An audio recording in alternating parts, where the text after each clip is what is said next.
Jam digital di dashboard menunjukkan pukul 01.12 WIB. Angka-angka berwarna hijau neon itu seolah mengejet Andi, berpendar di tengah kegelapan kabin yang pengap. Di luar, hujan rintik menciptakan lapisan buram pada kaca depan, membuat lampu rem mobil di depan mereka tampak seperti sepasang mata merah raksasa yang menatap penuh kebencian. Andi mencengkeram lingkar setir hingga buku-buku jarinya memutih dan kaku. Sudah 30 menit mereka tidak bergerak 1 sentimeter pun. Otot lehernya terasa seperti ditarik beban berat, menciptakan denyut nyeri yang menjalar hingga ke pelipis. Sudah setengah jam, Mai, kita nggak gerak sama sekali. Suara Andi keluar dengan parau, hampir seperti gesekan amplas di atas kayu. Maya yang duduk di sampingnya tidak menjawab dengan kata-kata. Ia hanya memijat pangkal hidungnya dengan gerakan obsesif. Wajahnya pucat pasi di bawah cahaya dashboard. Bau pengharum mobil beraroma jeruk yang menyengat bercampur dengan hawa panas dari mesin mobil menciptakan kombinasi aroma yang memuakkan. "Mas, buka jendelanya sedikit.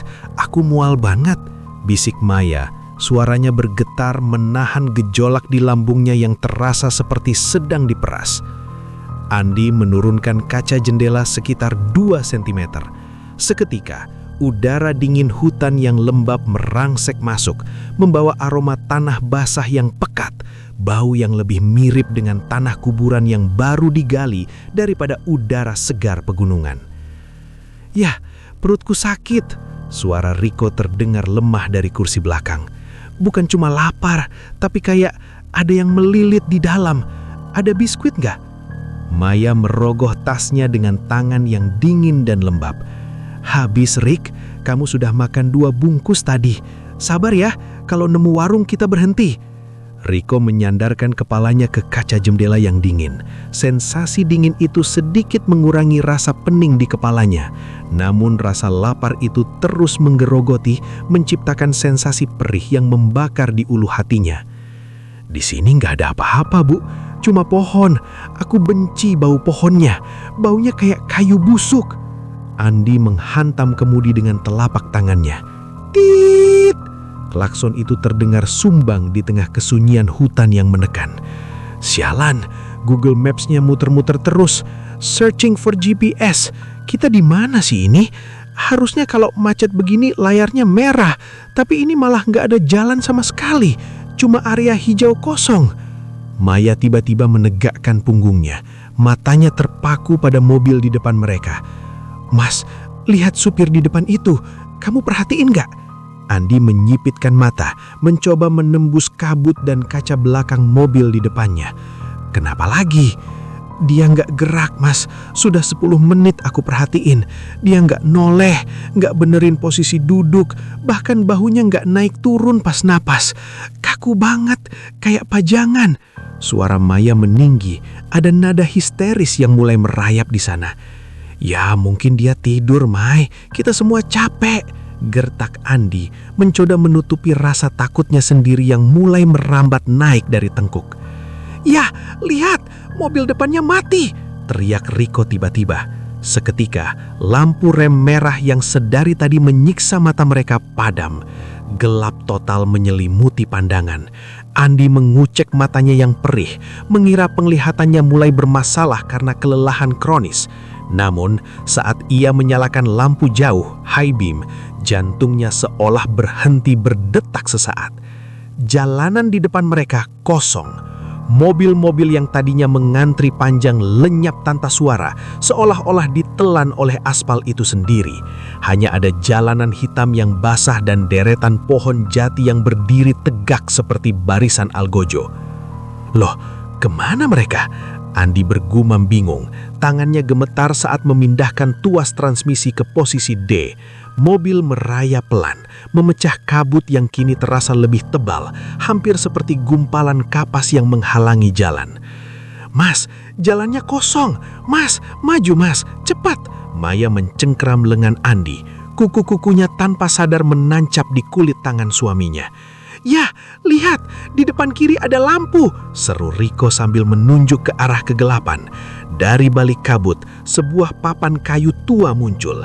Di atasnya, sebuah lampu neon putih berkelip-kelip tidak stabil, mengeluarkan suara dengung listrik yang tajam, menyakitkan gendang telinga.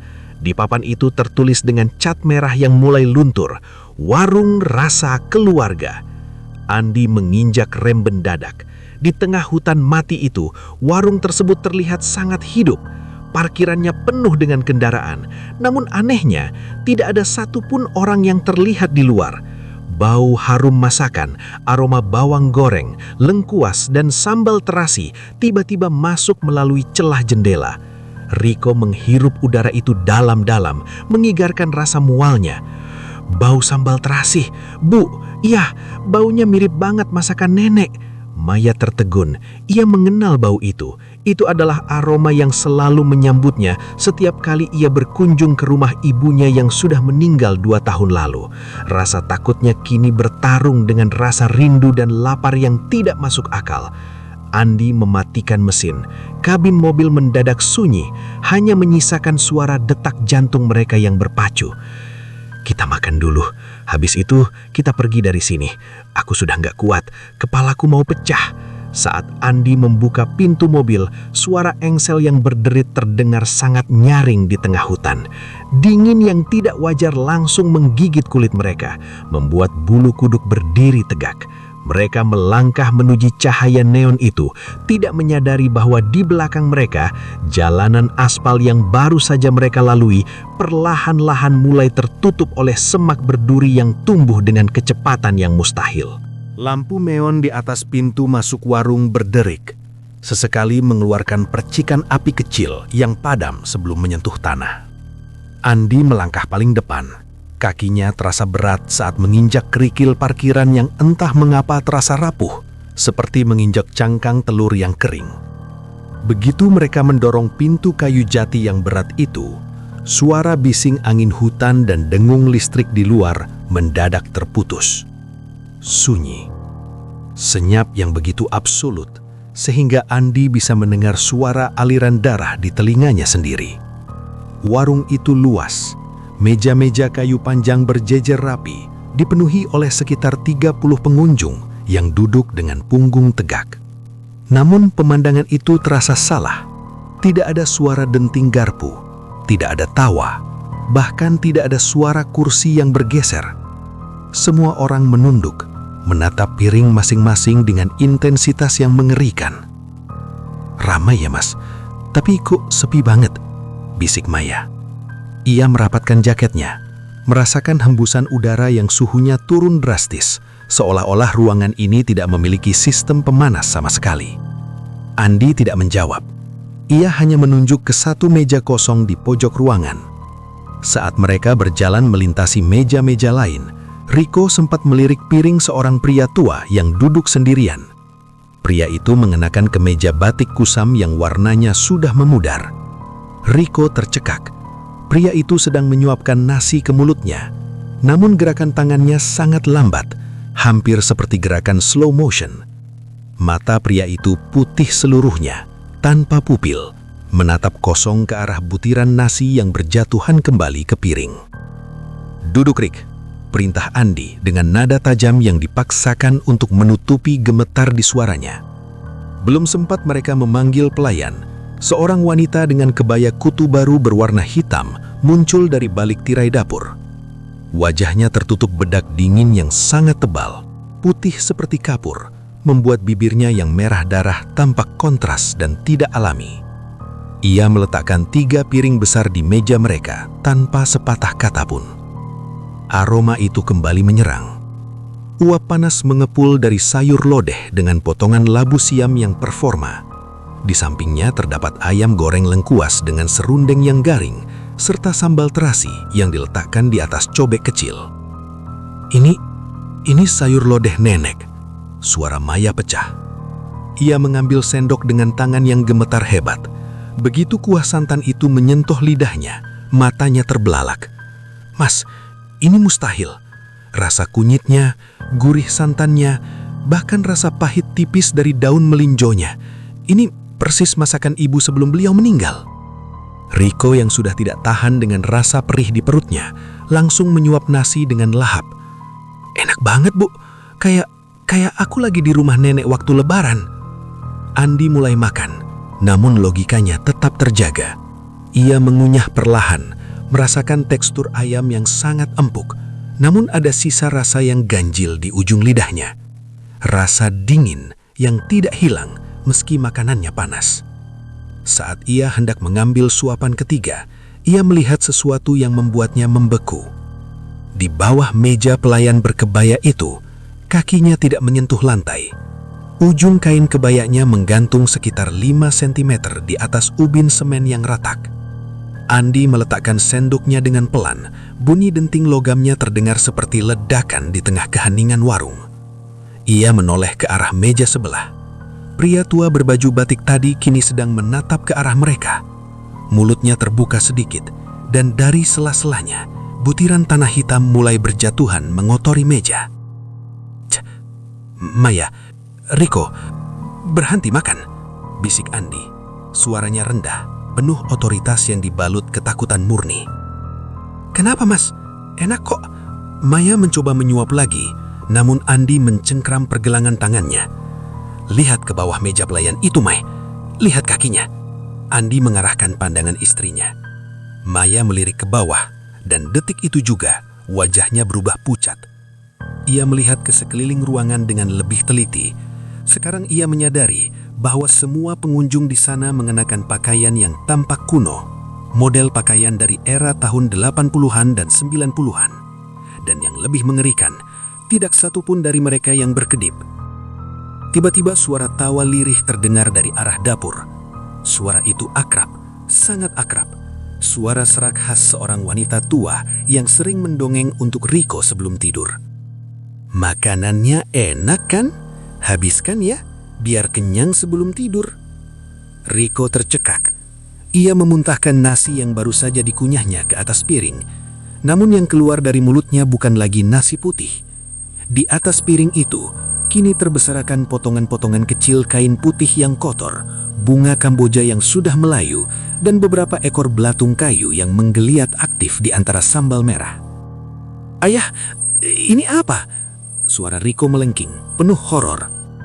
Seluruh pengunjung di warung itu secara serempak menghentikan kegiatan makan mereka. Mereka memutar leher ke arah keluarga Andi. Bukan hanya kepalanya, tapi seluruh tubuh mereka berderak dengan suara tulang yang patah, menatap dengan mata putih yang kosong. Suhu di dalam warung merosot hingga ke titik beku. Nafas Andi mulai mengeluarkan uap putih. Ia menyadari satu hal. Mereka tidak sedang berada di rest area atau warung nasi. Mereka baru saja masuk ke dalam ruang tunggu bagi mereka yang belum rela melepaskan dunia. "Lari ke mobil, sekarang!" Andi menendang meja kayu itu hingga terguling. Saat meja terbalik, mereka melihat bahwa di bawah setiap kursi pengunjung terdapat lubang galian yang dalam, sebuah liang lahat yang sudah disiapkan untuk masing-masing orang yang duduk di sana. Termasuk 3 lubang kosong yang berada tepat di bawah kursi Andi, Maya, dan Riko. Andi menyambar lengan Riko, menariknya berdiri hingga kursi kayu itu tersungkur dan menimbulkan suara debuman yang menggema. Maya terhuyung, matanya masih terpaku pada piringnya yang kini berisi gundukan tanah makam yang basah dengan aroma bunga kamboja yang memuakan, bukan lagi aroma sedap masakan nenek. "Mas, pintu keluar tadi di mana?" teriak Maya histeris. Pandangan mereka menyapu ruangan.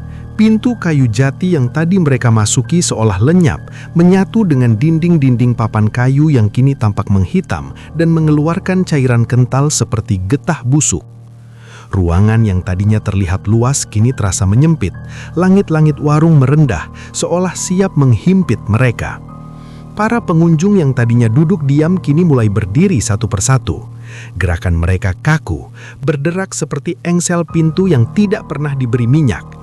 Pria tua berbaju batik tadi melangkah mendekat, mulutnya masih terbuka lebar, memperlihatkan rahang yang sudah lepas dan dipenuhi tanah hitam. "Mau kemana, nak? Ziarahnya belum selesai," Suara itu bergema dari segala penjuru, bukan berasal dari satu mulut, melainkan seperti ribuan bisikan yang disatukan. "Lari ke dapur, ada pintu belakang di sana." Andi menarik mereka menerobos barisan pengunjung yang mulai menutup jalan. Begitu mereka menyibak tirai dapur yang terbuat dari potongan kain perca kusam, bau busuk langsung menghantam indera penciuman mereka.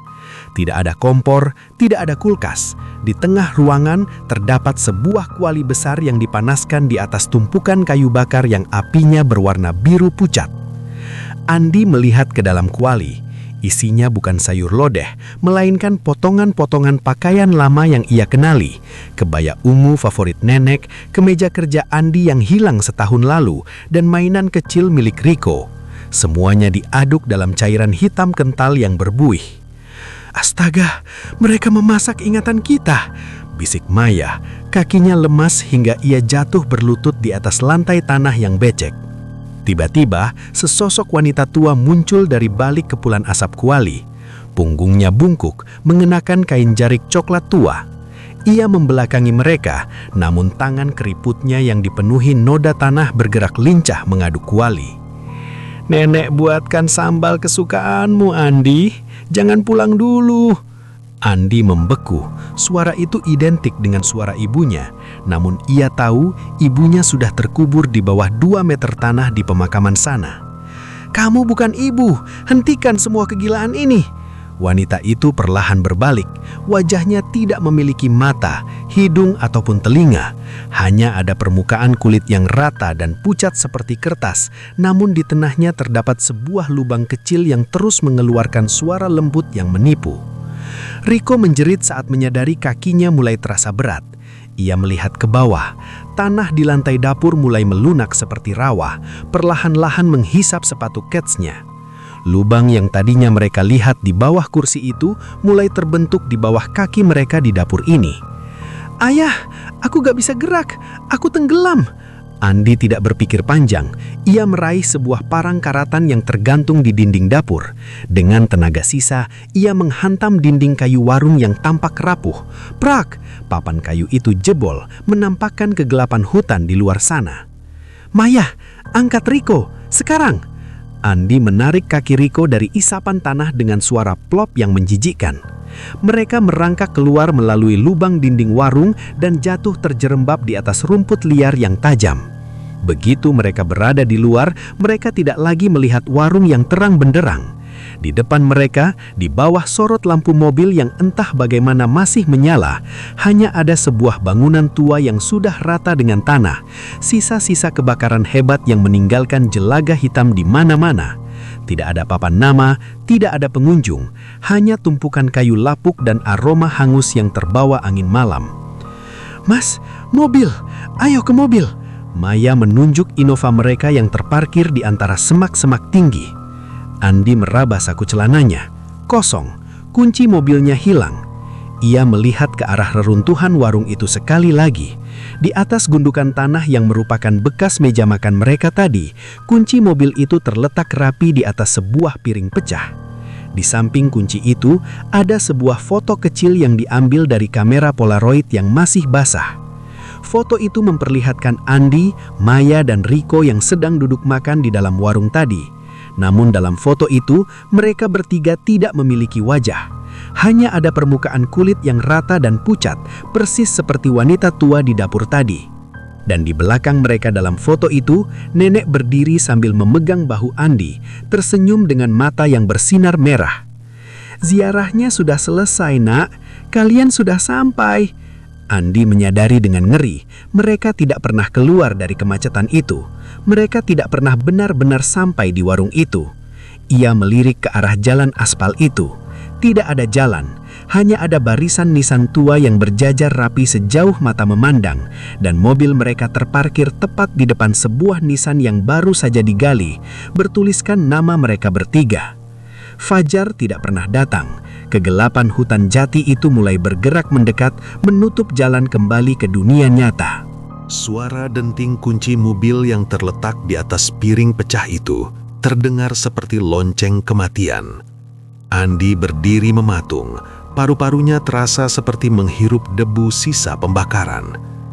Ia menatap nisan di depannya, batu marmer kusam yang tertuliskan namanya, istrinya, dan anaknya dengan tanggal kematian yang menunjukkan hari ini. "Mas, itu bukan punya kita, itu cuma tipuan," bisik Maya, suaranya hilang ditelan angin.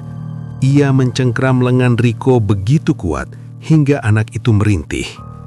"Ayah, kunci itu, kita harus ambil kuncinya." Riko menunjuk ke arah reruntuhan warung. Andi melangkah maju. Setiap langkahnya terasa seperti menembus lapisan realitas yang tipis. Begitu ia mendekati piring pecah itu, aroma masakan nenek kembali menyeruak, namun kali ini bercampur dengan bau anyir darah segar. Ia mengulurkan tangan, dan saat jarinya menyentuh logam kunci, foto Polaroid di sampingnya berubah. Sosok mereka di foto itu kini mulai membusuk, kulitnya menghitam dan rontok. "Jangan pergi dulu, Andi. Nenek belum kasih hidangan penutupnya." Suara itu kini bukan lagi bisikan, tapi geraman yang keluar dari balik tanah yang ia pijak. Tiba-tiba, tanah di bawah reruntuhan itu meledak. Tangan-tangan pucat dengan kuku hitam panjang mencuat dari dalam bumi, mencengkram pergelangan kaki Andi. Ia terjatuh, wajahnya menghantam debu arang. "Mas Andi!" Maya berlari maju, meraih sebuah balok kayu yang terbakar dan menghantamkannya ke tangan-tangan yang menahan suaminya. Aksi itu memicu kemarahan dari kegelapan. Barisan nisan yang tadi diam kini mulai berguncang hebat. Dari balik setiap nisan muncul sosok-sosok pengunjung warung itu tadi.